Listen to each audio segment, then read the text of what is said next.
आज रोजी शेवगाव नगर परिषदेच्या ग्रामपंचायतकालीन फंडाची कर्मचाऱ्यांना रक्कम मिळावी, शेवगाव शहराला नियमित पाणी पुरवठा व्हावा, महिलांसाठी स्वतंत्र स्वच्छतागृहाची उभारणी करावी, नगर परिषदेच्या मालकीच्या जागेवर व्यापारी संकुल उभे करावं आणि इतर मागण्यासाठी आम्ही आज सकाळपासून या ठिकाणी धरणे आंदोलनाला बसलो आहोत। माननीय तहसीलदार साहेबांनी त्यांना नगर परिषदेला पत्र देऊ नये, त्यावर त्यांनी अद्यापही कारवाई केली नाही। याच्यापूर्वी 5 जानेवारी 2024ला माननीय जिल्हाधिकारी यांना समक्ष भेटून निवेदन सादर केलं। त्याच्यावर माननीय जिल्हाधिकारी यांनी मीटिंग आयोजित करा आणि या सगळ्या प्रश्नांचा अहवाल माझ्याकडे सादर करा, हे पत्र देऊ नये। आज 1 वर्षाचा कालावधी लोटला, नगर परिषदेने त्यावर कोणतीच कारवाई केली नाही।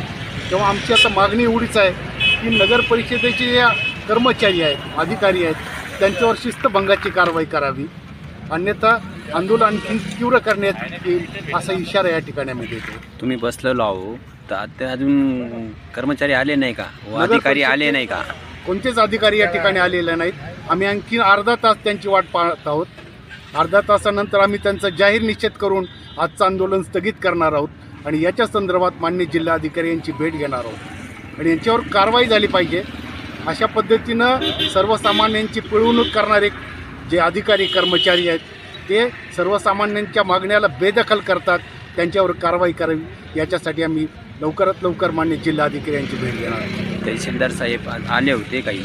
तहसीलदार साहेबांची चर्चा अशी झाली की ते म्हटले हा विषय माझ्या अखत्यारीत नाही आहे, नगर परिषदेच्या प्रशासनाच्या अखत्यारीत हा विषय असल्यामुळं त्यांनी सकाळी त्यांना पत्र दिलं आणि त्यामुळं आता त्यांची जबाबदारी होती नगरपालिकेची याबद्दल निर्णय घेणं किंवा आमच्याशी चर्चा करणं, पण त्यांनी अद्यापही कसल्या प्रकारचा म्हणजे चर्चा केलेली नाही। नगरपालिकेचे कोणतेही अधिकारी आले नाही आतापर्यंत? नगरपालिकेचे सकाळपासून कोणते अधिकारी आले नाहीत। उलट 3 तारखेला त्यांनी आम्हाला जे पत्र दिलं आमच्या मागण्याच्या संदर्भामध्ये ते पूर्ण निरर्थक आहे।